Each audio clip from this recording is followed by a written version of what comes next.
మల్లి విరిసింది పరిమళపు జల్లు కురిసింది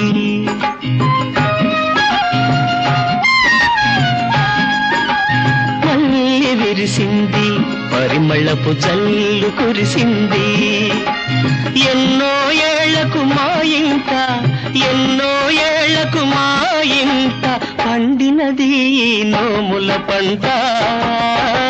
మల్లి విరిసింది పరిమళపు జల్లు కురిసింది